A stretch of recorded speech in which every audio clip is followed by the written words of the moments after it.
পয়সার ফিতনা বড় ফিতনা। সারা জীবন নারী ফিতনা থেকে বেঁচে থাকলো, যৌবনকালেও নারী ফিতনায় পড়েনি, হারামের কাছে যায়নি, বৈবাহিক সম্পর্কে ইসলামী শরিয়াতে সীমিত রেখেছে নিজের জীবনযাপন, আখলাক, চরিত্র। শেষ জীবনের নারী ফিতনা লিপ্ত হয়ে গেল, বড়ই মহাবিপদ। নারী ফিতনা একদিকে আর গোটা দুনিয়ার ফিতনা একদিকে। একজন মানুষের দুনিয়াতে মেলা ফিতনা আছে, পয়সার ফিতনা, নেতৃত্বের ফিতনা, আর তারপরে বিভিন্ন রকমের ফিতনা, সোশ্যাল মিডিয়ার ফিতনা, ইন্টারনেটের ফিতনা, আর সুস্থতার ফিতনা, মেলা ফিতনা, ফিতনার শেষ নেই।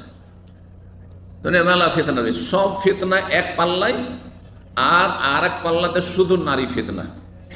এটা নবী সাল্লাল্লাহু আলাইহি ওয়াসাল্লাম রেখেছেন, ফাত্তাকুদ দুনিয়া ওয়াত্তাকুন নিসা, তোমরা দুনিয়ার ফিতনা থেকে বেঁচে থাকো এবং নিসা, নারীদের ফিতনা থেকে বেঁচে থাকো। দুটো পাল্লাই হলো না? এক পাল্লাতে গোটা দুনিয়ার মধ্যে শুধু নারীকে রাখা হয়েছে, নারী ফিতনা,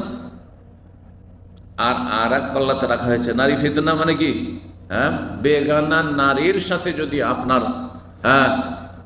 নাজায়েজ, হারাম, নোংরামি সম্পর্ক হয়ে যায়, জিনা, ব্যভিচার সম্পর্ক হয়ে যায়, পরকীয়ার সম্পর্ক হয়ে যায়,